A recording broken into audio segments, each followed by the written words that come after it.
하석 김인호와 장성 피람서원 재조명하는 학술대 2025년 3월 동신대학교 중앙도서관 동강홀 공동주최 동신대학교 전남형 글로컬 건강 전문인력 양성사업단 사단법인 피람서원 사랑의 구원 한국학호남진흥원에서 개최하는 하석 김인호와 장성 피람서원 재조명하는 학술대, 여기는 나주 동신대학교입니다.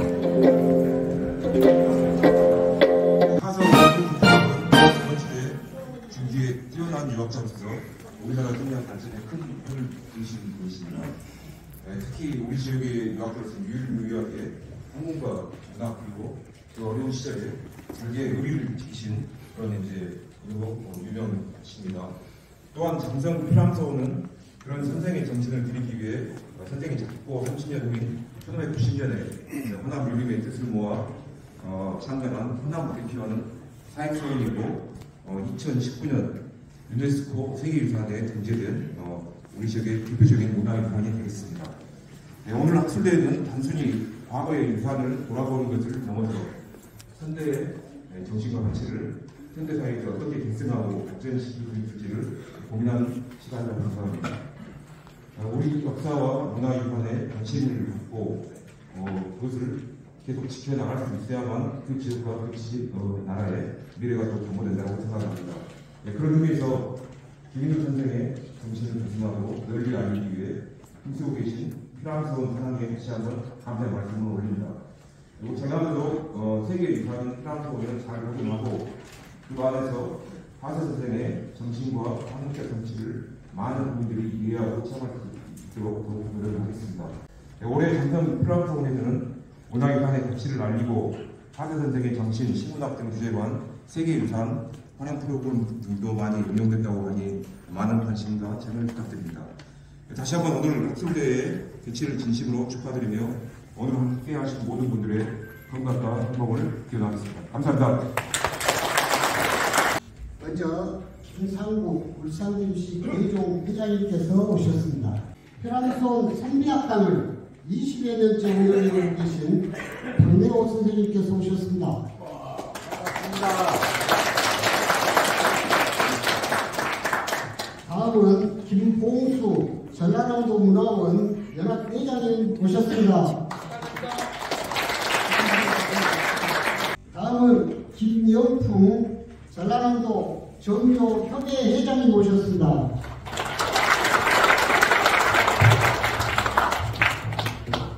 다음은 문종공 대종중 김상백 도의사님 오셨습니다. 다음은 향유재단 박대하 이사장님이 오셨습니다. 다음은 성균관 유대의 전남본부 문영수 회장을 모셨습니다. 다음은 AI 산하전협회 김종민 회장을 모셨습니다. 앞에도 귀하신 분들 많이 오셨습니다만 시간 관계상 일일이 소개 못하는 여덟 개 이해해 주시면 고맙겠습니다. 자, 사진을 찍겠습니다. 여기를 보시고 웃으면서 하나, 둘, 셋. 오케이. 먼저 총론 성격의 기조 강의를 맡아주실 조상열 대표님을 소개해드리겠습니다. 조상열 대표님은 이고장 나주 출신 문학박사로서 1995년 문화전문단체인 대동문화재단을 설립하여 문화예술 격월단지 대동문화를 발간하시고 매년 전통문화 대상을 시상하시는 등 문화예술계는 물론 지역사회에서 명성이 자자하십니다. 저서로는 남도의 성격이다 문화유산 바로보기 등이 있습니다. 앞으로 25분간에 걸쳐 하석 선생의 생애와 장성 피람서원을 주제로 기조 강연을 해주실 조상열 대표님을 한상으로 모시겠습니다. 큰 박수로 맞이해 주시기 바랍니다. 네, 안녕하십니까. 대동문화재단 조상렬입니다. 학술대에 하게 돼서 강의를 했는데, 사실은 제가 강의를 하러 좀 많이 다녀요. 어제도 목포에서 강의를 하고 그랬는데, 이런 강의는 강의를 위한 강의가 있고 학술대의 성격의 강의가 하는 게 있는데, 이런 경우가 조금 힘듭니다. 근데 이제 학술 세미나, 하서 김윤호라는 인물의 학술 세미나를 하면서 이렇게 많은 사람들이 얼굴을 정말 처음 본 것 같아요. 그래서 굉장히 아주 뜻깊게 생각한다, 그런 생각이 듭니다. 평소 저는 이제 어려서 제가 좀 한문학을 좀 했었거든요. 그랬는데 그러면서 여기 계시는 우리 박명호 선생님, 아주 존경하는 박명호 선생님 여기 함께 해줘서 아주 기쁘습니다. 네. 건강한 모습에 반갑고요. 장성이 예전에 돌아가셨습니다만 솔룡정사의 그 변시현 선생님이라고 계셨는데 혹시 알고 계신가요? 네. 모학의 최고 전문가셨죠. 네, 그분의 영향을 제가 많이 받았기도 했습니다. 오늘 여기 보니까 우리 존경하는 김종식 시장님도 계시고, 네, 어제 저도 목포에 가서 또 그 생각이 떠올렸습니다만, 네, 그런 점에서 아주 반갑고요. 우리 김양수 정부님께서 저한테 얘기를 하기를, 기조 강의니까 학술대니까 좀 딱딱하지 말고 편하게 좀 해달라, 그렇게 얘기를 하시더라고요. 그래서 이걸 어떻게 조정을 해야 할지 좀 고민스럽습니다. 제 얼굴이 좀 편하게 생기지 않았습니까? 어쩐가요? 편하게 생겼죠? 네. 어떤 사람들은 제가 이제 강의하면 농담을 하니까 사진이 낫냐 실물이 낫냐고 제가 물어봐요. 여러분들 어떻습니까? 사진이 나은 것 같습니까? 실물이 나은 것 같습니까?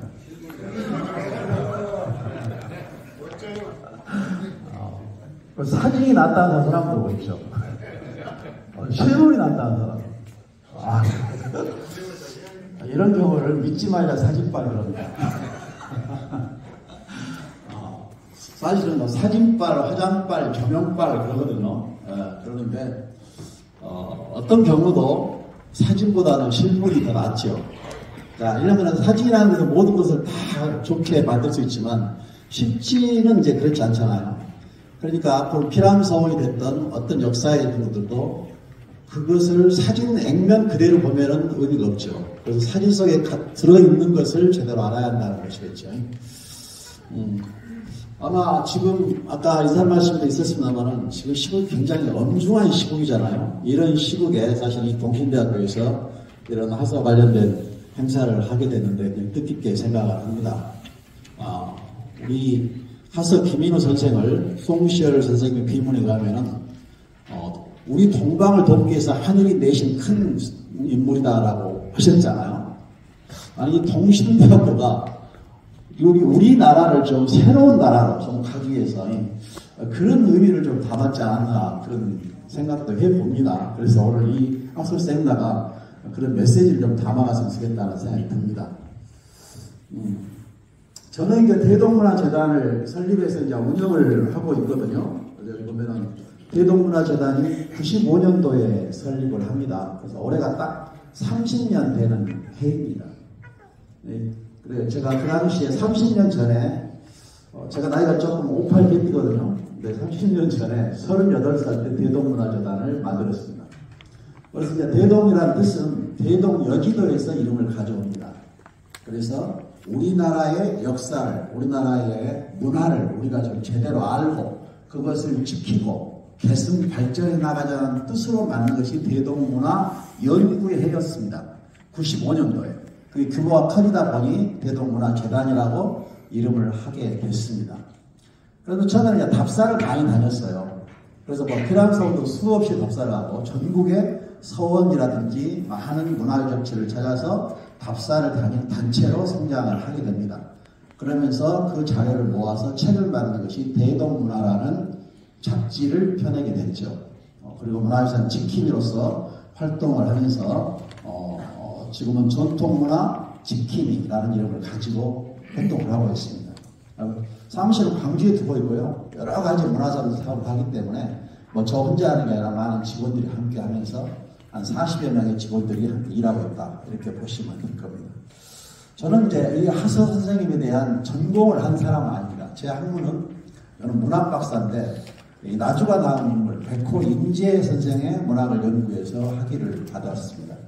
그렇지만은 어느 문학이나 어디에 딱 절착되지 않고 두루두루 역사, 문화, 인물, 문화유산 이런 데에서 공부를 해왔다 하고 공부를 하고 있는 사람이라고 보시면 좋을 것 같습니다.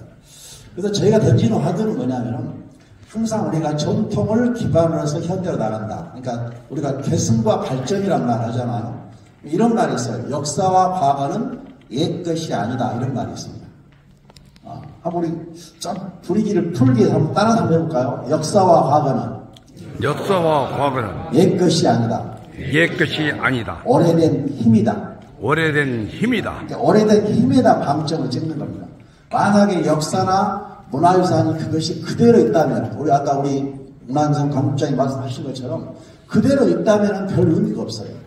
이것이 오늘날 활용되고 내일을 지향할 때 힘이 되는 것이잖아요. 그러면 그걸 알아야 한다는 것이죠. 이 가치를 알아야 한다는 것이죠.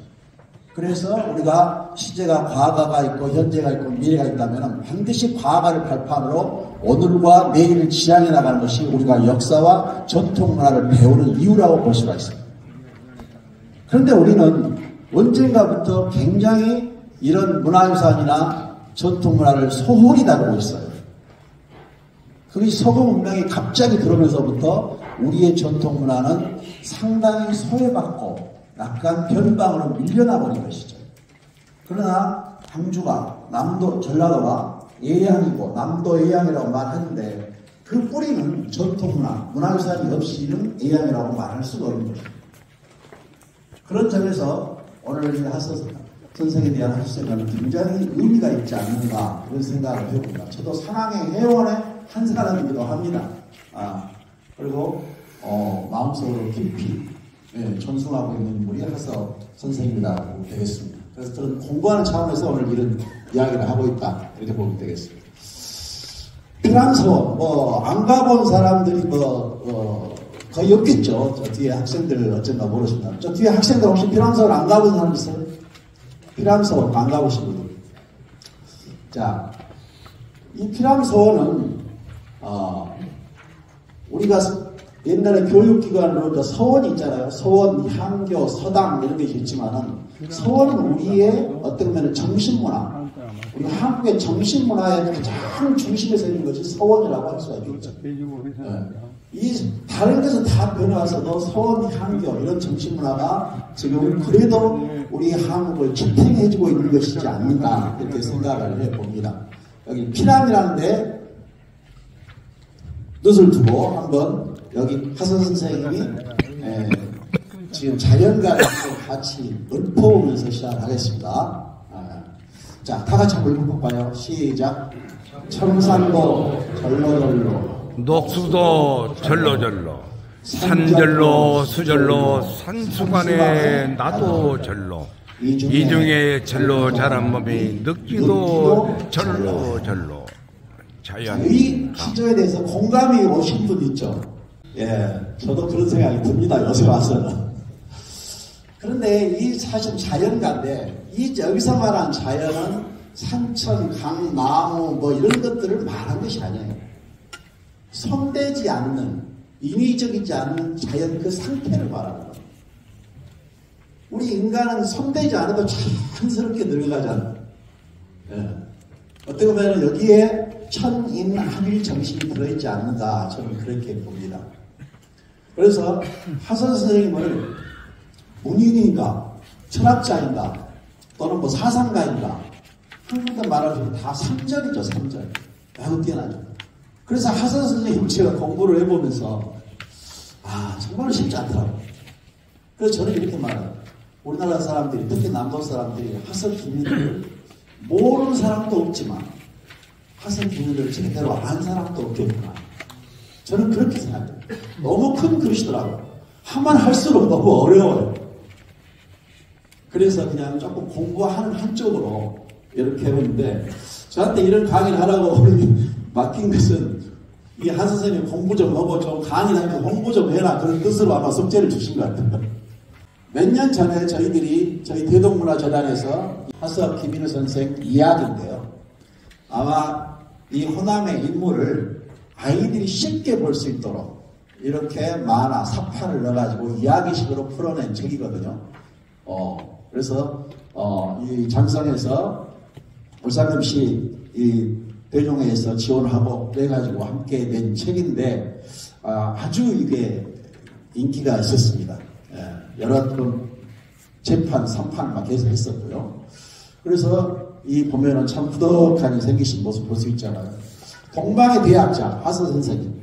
우리가 장성은 누구? 문구려 장성 이렇게 말하잖아요. 장성까지 글자랑하지 마라 그런 말이 있는데 나주는 그럼 뭐라고 하겠습니까? 결부려 나주 그러죠. 나주 가서 세금 자랑하지 마. 그런 말이죠. 호남 8부려가 있죠. 호남 8부려. 호부려 영광 가서 집 자랑하지 마라. 광주 가서 곡식 자랑하지 마라. 곡부려 광주. 뭐 이런 거. 여부려 지부려 순천 뭐 이런 식으로 해가지고 8부려가 있는데 여기 나주가 세곡의 곡창집이었던 것이 영산창이 그 중심지였어요. 조선 중종 때까지. 자, 그 문무려 장성이란 말이 결국은 이 장성 하서 선생을 비롯한 장성의 인물이 굉장히 많죠. 조선 후기까지 쭉 이어서 내려오면서. 그래서 이런 말이 나오지 않았는가. 장성 양반, 고창 사람, 무장놈 그럽니다. 혹시 무장놈 있습니까? 자, 장성 무장이 혹시 어딘지 아세요?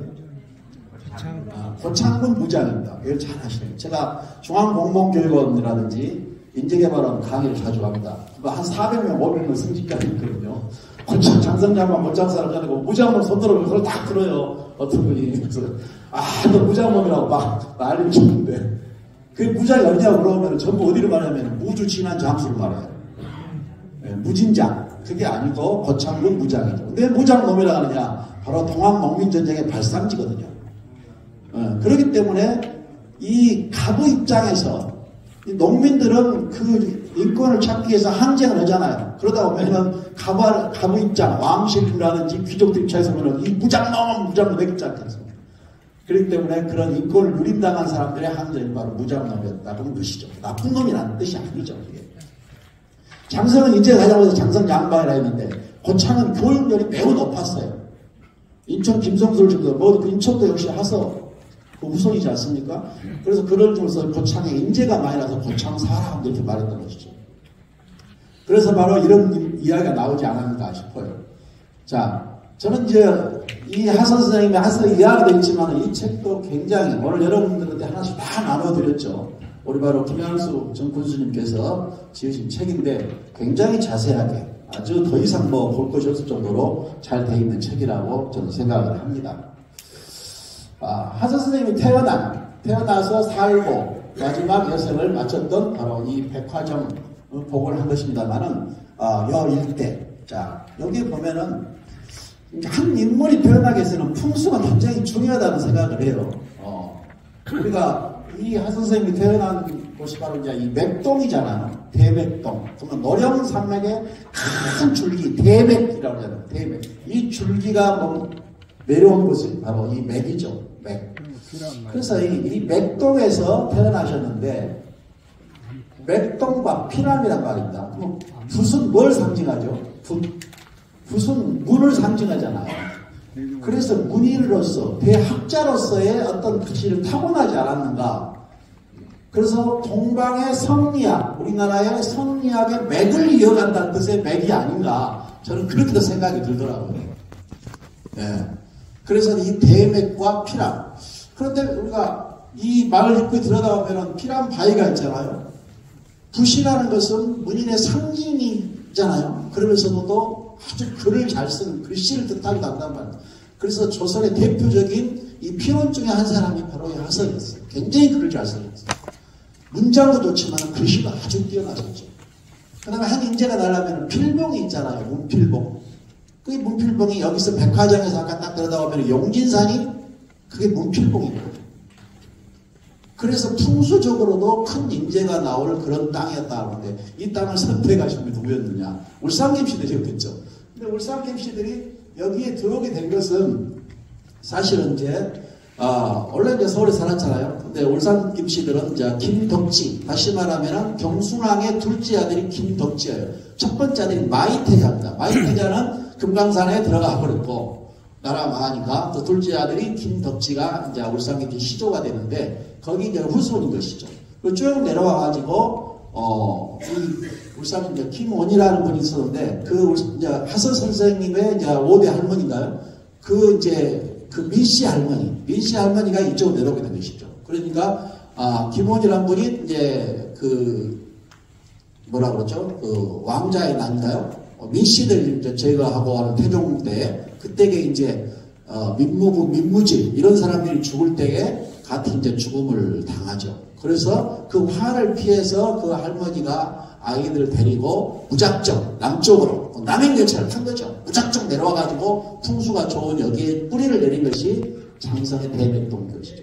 그래서 울산 김씨들이 장성과 처음 인연 맺은 것은 바로 그 할머니, 민씨 할머니에 의해서 이렇게 인연을 맺었다. 이렇게 볼 수 있겠죠. 그래서 이제 이 한 선생이 이렇게 내려서 우리가 도학, 절이, 문장, 삼절이라고 말하는데, 사실은 학자가 하나의 도학, 그러니까 이 성리학이죠. 성리학. 그 다음에 이 절이, 절개, 철학, 문장, 이 하나를 갖다가 성공하기 쉽잖아요. 그런데 이 세 가지를 전부 다 아주 발통했던 그런 인물이라는 것이죠. 그래서 정조 때 동방 18호로 이 문묘에 배양이 되지 않습니까? 이걸 이제 다 여기 나열하기는 시간상 볼 수가 없습니다만은, 여기서 중요한 것은 하서 선생님의 인물이 형성되는 계기가 있어요. 그런데 어렸을 때에 바로 조원기라는 사람을 만나잖아요. 전라도 관찰사 조원기인데, 이 조원기는 조광조의 숙부가 되는 사람이에요.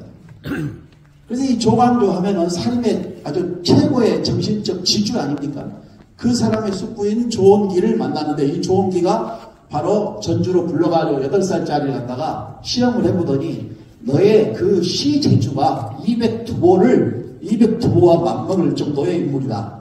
그리고 글씨는 왕이지와 버금간다라고 평창을 해줍니다. 8살짜리야. 그만한 인물이었던 것이죠.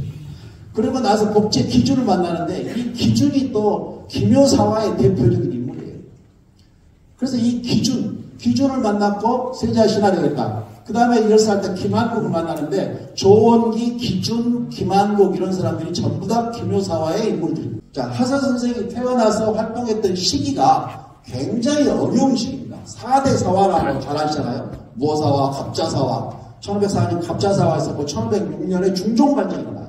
중종반정이 있었고, 그 다음에 1519년에 기묘사화가 있었고, 1545년에 을사사화가 있습니다. 그리고 나서도 정미사화가 있어요. 엄청난 사화와 반정이 반복되는 그 어려운 시국에 하서가 태어나서 벼슬을 했던 시기라는 거죠. 그런 시기에 하서 선생님은 죽음을 당하지 않고 그래도 천명을 유지했던 이유는 뭐였을까요? 그것은 나갈 때와 들어올 때를 아주 잘했다는 거죠. 과감하게 버릴 때는 버리고 들어올 때는 들어오고. 조선의 선비들이 어쩔 수 없이 벼슬하지만 그래도 가서 항상 마음은 고향으로 돌아가고 싶은 마음을 갖고 있어요. 그 마음을 담은 대표적인 사람이 퇴계 이완입니다. 퇴계가 오직 있으면 호를 물러날 편자 퇴계로 썼습니다. 하서는 선생님은 3남 4녀를 뒀어요. 3남 4녀 중에서 셋째 아들과 막내 딸이 일찍 죽습니다. 옛날에는 이렇게 요절을 하는 자녀들이 수없이 많습니다. 다산 정가경 같은 경우는 10남매를 낳지만은 하나는 유산하고 9은 다 죽고 3명만 키웁니다. 선생에 대한 평입니다. 장성신동 천하문장 200과 두보 왕이지에 번간다. 도학절이 문장이 뛰어났다. 솜씨여. 회동의 염계 주동이 염계 선생과 같다. 조선의 대표적 성리학자 정조가 문묘에 배양하면서 했던 이야기입니다. 하서는 정암, 조광조, 퇴계 이왕, 무계 성원, 율곡 이 반열에 오를 만한 인물이다. 문신 철학자 사상가다. 조선의 설비 절반은 명단에 있고 조선 설비의 그 절반은 저는 바로 호남에 있다고 봅니다. 그 대표적인 인물이 하서 김인후가 아닌가 저는 그런 생각을 해봅니다. 성균관, 문묘에 배양됩니다. 성균관은 공자를 중심으로 해가지고 중국의 성현들, 그 다음에 우리나라의 문명들을 갖다가 배양을 하고 있는 곳인데, 바로 우리나라의 동방, 우리나라에 들어간 18명의 성인입니다. 신라 때부터 고려, 조선 이르기까지 천치원, 설총 뭐 이런 사람들 해가지고 태계 이황, 율곡 이 뭐 이런 사람들하고 18명을 배양을 하는데 이게 쉬운 일이 아닙니다. 근데 이게 호남 사람은 유일하게 배양이 됐다는 것이죠. 그런 점에서 대단한 인물을 우리 호남이 바로 배출해서 이런 분을 모시고 있는데, 이런 진가를 제대로 알지 못하는 사람이 너무 많아서 아쉽다는 겁니다. 인종과 하서, 바로 이 하서가 이러한 도학 절의를 지키면서 했던 것은 바로 이 세자, 인종이 세자 시절에 스승이 됐다는 것부터 시작되지 않았는가. 그래서 이 분들과 절의가 맺어지는데, 이 선생님 공부하면서 내린 것이 묵죽도잖아요. 이 묵죽도 속에서 무언의 서로 언약이 형성이 됩니다. 이 묵죽도에 뭐가 있습니까? 바위와 대가 있죠. 그럼 바위는 변하지 않는 걸 상징합니다.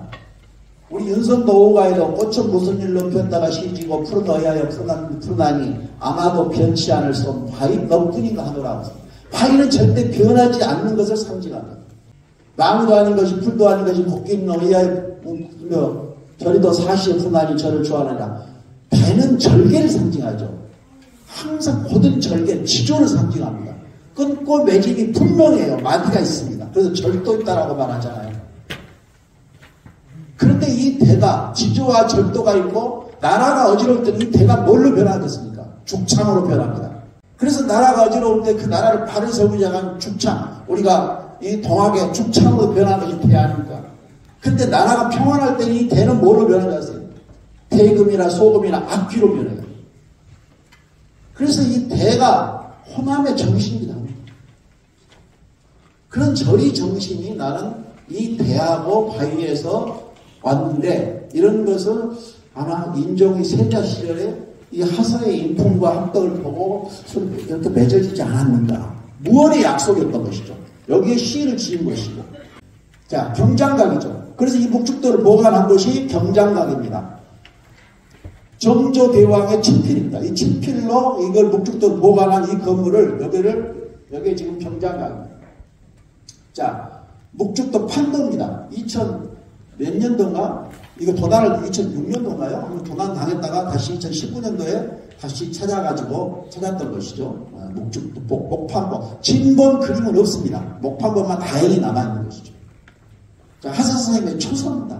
굉장한 달필입니다. 하서 선생님의 도학, 도통을 계승한 인물. 우리나라의 도통, 개통은 저 위로 올라가면은 우리가 안양 있죠. 안양, 백이정, 정몽주, 길재, 김숙자. 이 길재가 나중에 선상으로 내려가가지고 김숙자가 나오고 김종직이 나오고 김종직 밑에 김종필이 나오는데 김경필의 제자가 조광조입니다. 그 조광조와 함께 공부했던 사람이 모제 김한국이고 김한국 밑으로 나온 사람이 하서 김일호입니다. 그래서 바로 이 직통을 이은 사람입니다. 도통의 직통. 자, 1545년 을사사화가 일어나고 인종이 축벌사사화가 일어나잖아요. 벼슬을 할 수가 없어요. 벼슬을 하는 선생님에서 5년밖에 안 됩니다.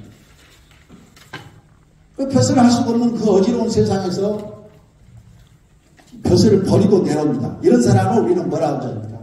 낙남이라고 합니다.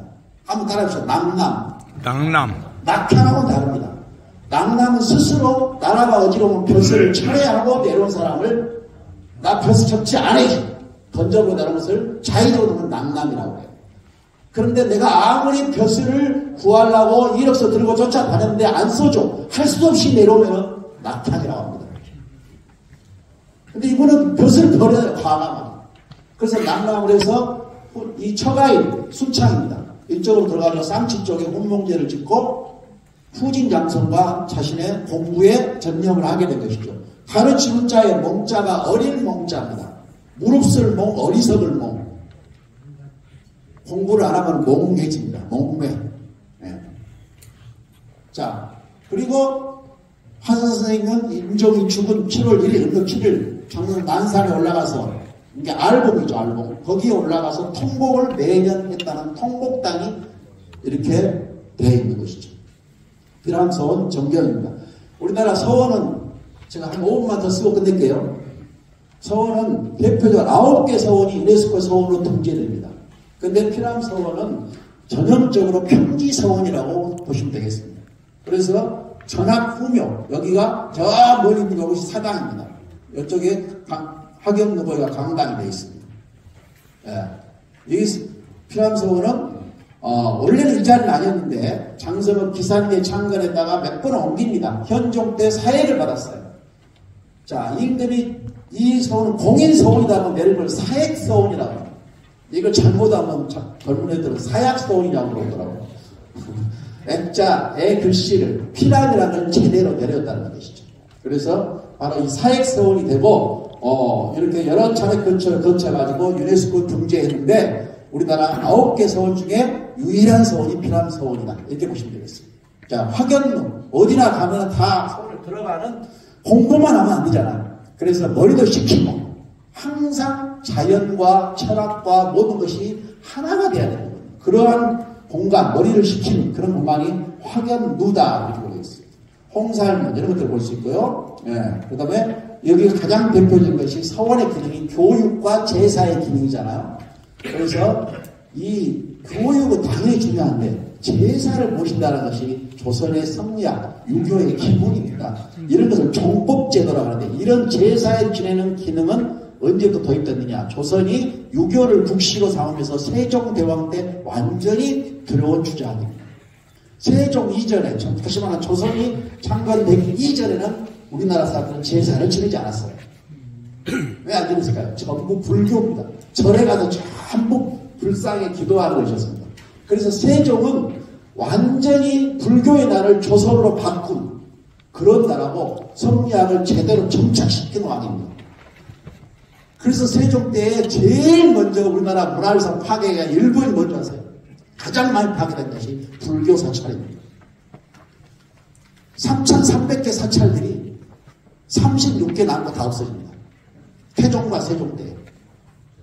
그래서 완전 불교를 말살하고 유교를 완전히 뿌리내면서 종법, 제사 이런 것들이 다 만든 것이 세종대왕이 하신 일이 업적이었다. 그것이 조선의 선비의 나라였던 것이죠. 그래서 여기에 이 제사 지는 우동상, 바로 이것은 하늘의 도움으로 태어난 하선 선생님을 바로 모신다 해서 이 도우루자, 동력동자, 동방을 돕기 위해서 하선을 보냈다 해서 우동사가 됩니다. 청절당, 공부하는 기능이죠. 이것들이 활용하고 있는 모습이라고 보면 됩니다. 네, 이렇게. 다른 서원하고 특별히 다른 거 하나가 있어요. 바로 이겁니다. 이 피서. 다른 데는 성생단이라고 낮게 돼 있는데 이 피람 서원은 개생비라고 해가지고 서원의 제사를 지낼 때에 옛날에 소 있죠, 소를 잡아서 제사를 지내거든요. 옛날에는 그 소를 했는데 이 소가 막 눈물을 흘리니까 소 대신 나중에 쓰는 동물이 따로 있어요. 또 그걸 양인다. 그래서 거기서 희생양이라는 말이 나옵니다. 그런데 여기는 소가 제사를 할 때에 소가 깨끗한 소인가 뭐 아프지 않고 괜찮은 소인가를 검사하는 데입니다. 이게 개생비가 따로 있다는 게 좀 독특한 것입니다. 이렇게 저희들이 피람 서원에서 활용한 학생들과 이런 프로그램도 진행해봤다. 이렇게 볼 수가 있겠습니다. 그래서 시간이 너무 많이 됐는데요. 이 서원의 기능은 정말로 우리 조선에 이어가는 한국의 정신문화의 맥을 면면히 이어가고 있는 아주 대표적인 기능이다. 이런 정신문화와 이런 문화유산을 우리가 깊이 공부해야 되지 않는가 해서 기조 강의를 이것으로 마치도록 하겠습니다. 감사합니다.